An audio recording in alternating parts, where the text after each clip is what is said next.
YouTube, friends and family. Welcome to Tuesday.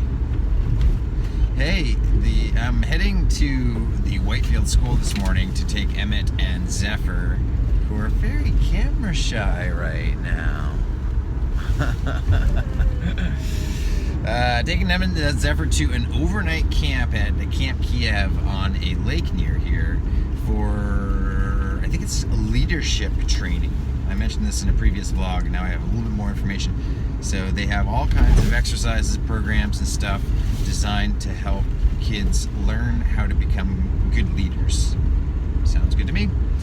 And then I've decided to go back to the farmhouse and do some more cellulose there. So I'm hoping the farmer Ben has completed the framing he needs to do so that I can do my job. Thanks for coming with me. See you on the road.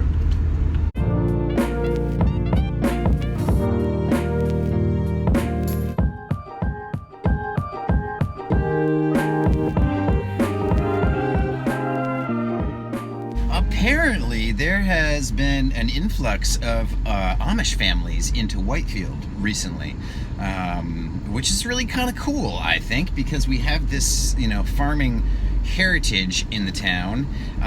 People sort of idolize and, romanticize that part of Whitefield's history and Maine's history, really. So to see the Amish gravitating to Whitefield for the express purpose of agriculture and self-subsistence is really cool. I know that some people are kind of nervous though, because the Amish have been historically known to undercut certain markets, and even people in my market, of construction. So, I'm sure it's going to be a lot of fun to have them in the community, but there's this little sort of tingle in the back of people's minds, like, oh, what's this going to mean?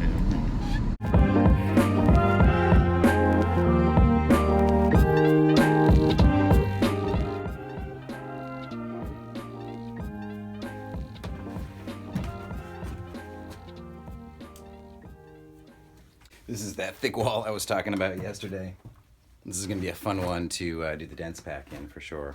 I'm going to be a few hours here today. Definitely not a full day. Going to do some preparation. I might do some cellulose. A couple, 3 hours. And then see if Ben can finish up just a little bit more with the framing. If not, then I can do it. And I will then blow the rest out. But going to be kind of a snowy day today. Even though we had that spectacular sunrise, the weather forecast is calling for snow and rain.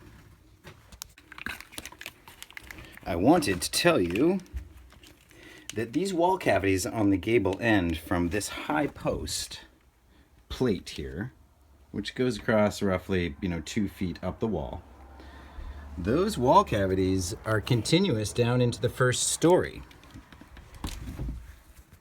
which I just learned, which means that if I can pack some of the old crappy insulation down in there and just get my hose down there a little bit, I can actually get some insulation in the first story walls too, so I think that's a good thing.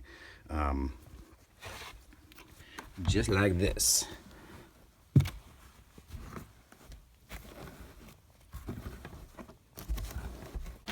I think I may have explained this before, but when you have a very large cavity, it's difficult to achieve a dense packed cellulose. You're delivering the cellulose fibers at a pressure and packing it into a cavity so there's no voids left. It's just the small air spaces between the fibers.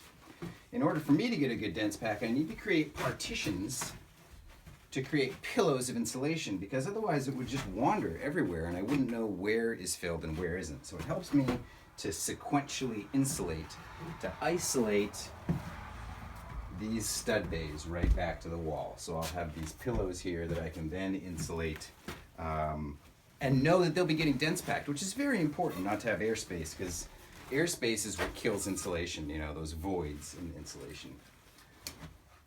But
You probably can't tell, but yesterday I drove a splinter between my fingernail and my cuticle, like in, up under.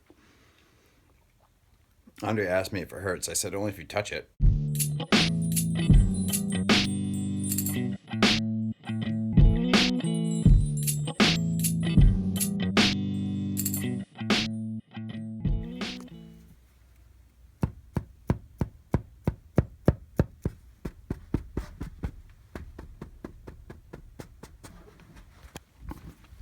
That's some nice tight netting. Check that, it's like a tympanum, man. It's really important to get tight netting because this has to withhold the pressure of the cellulose, and if it can't do that, it's going to bulge considerably out beyond the face of the stud. So that's why we staple it, stitch staple it to pull it in even further and make sure it's tight, which it is.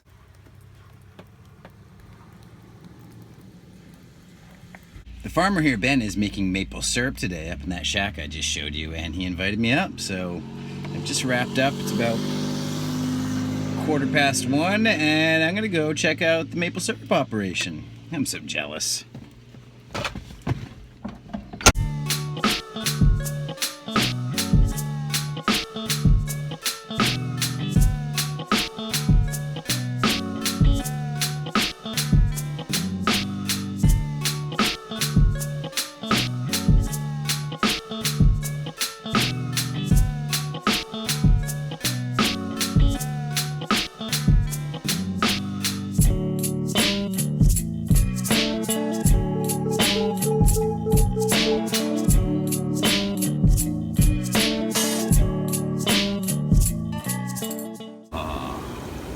So where do you right there. Where do you finish it off? Right here. Early 70s, even longer. Yeah. Man, this thing has held up really well, hasn't it? Well, I mean, it's not very fancy, but It's built on a split.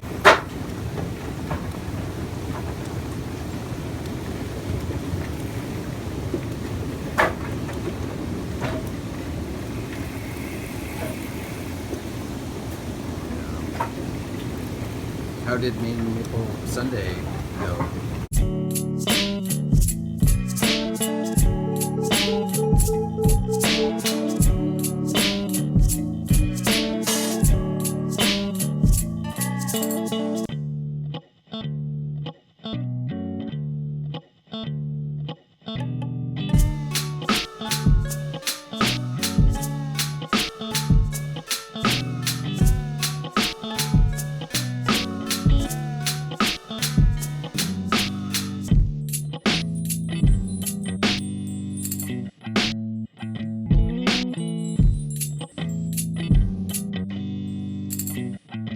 What the hell is that? What the hell is that? Light on it. Get the light on it. Well, it's funny because I did a little segment earlier about this thing and how I got it jammed up under my cuticle. Thank you. Tweezerman. Where did you get him? well, the story is.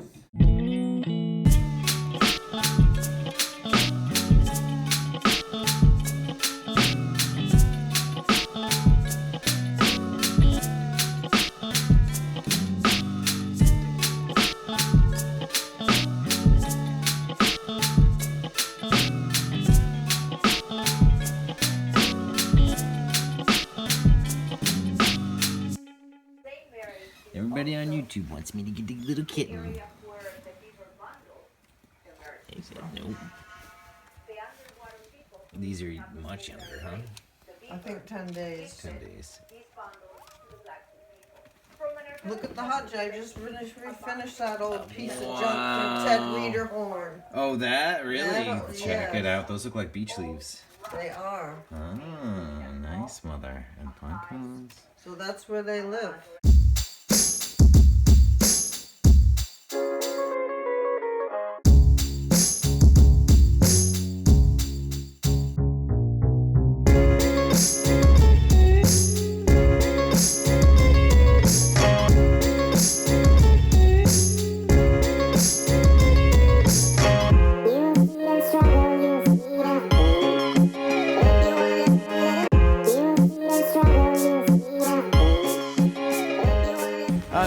Milo and I are headed off to the movie 1984, as inspired by the George Orwell classic 1984, which was published, I think, well before 1984. And it's mainly about, how the one world digital age ends up being an all-controlling, consuming, powerful beast that cannot be tamed. I think. I haven't read the book in a long time, and I probably will reread it after seeing the movie. Maybe you should check it out too. Glad Andre reminded me. Hey, get back in there. Totally forgot about the ducks. I'm supposed to close you guys in. I know, it's not even anywhere near sunset, but it will be well past sunset when we get back. Believe me. There you go.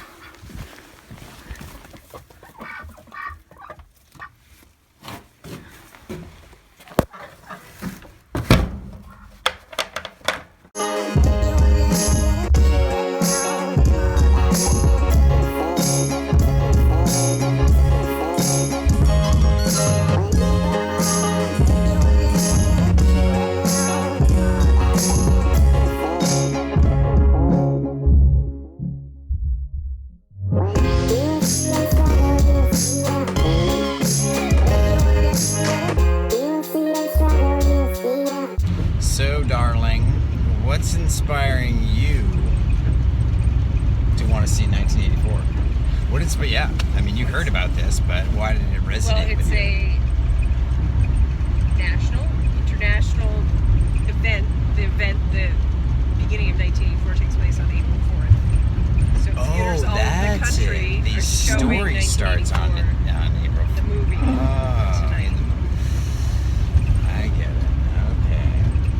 So it's not an anniversary at all. It's just sort of a public It's just will to want to see the an movie, and they're opportunity lining to see it the with movie when the real movie, story. What takes place in the movie is resonant with current events. Word. Kind of reliving the dystopian future now. The But hey, we made it way past 1984 before it happened. Well, so I'd call that success. I was just gonna say we're like 30 years. yeah. It took We 30 had years 30 longer. more years of democracy than we thought we'd have. Simple words.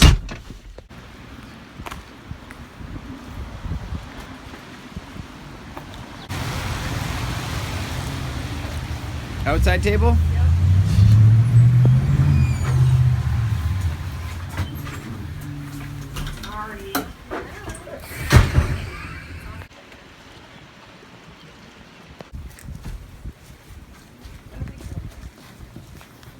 Thank you. Hello. Hello. How are you?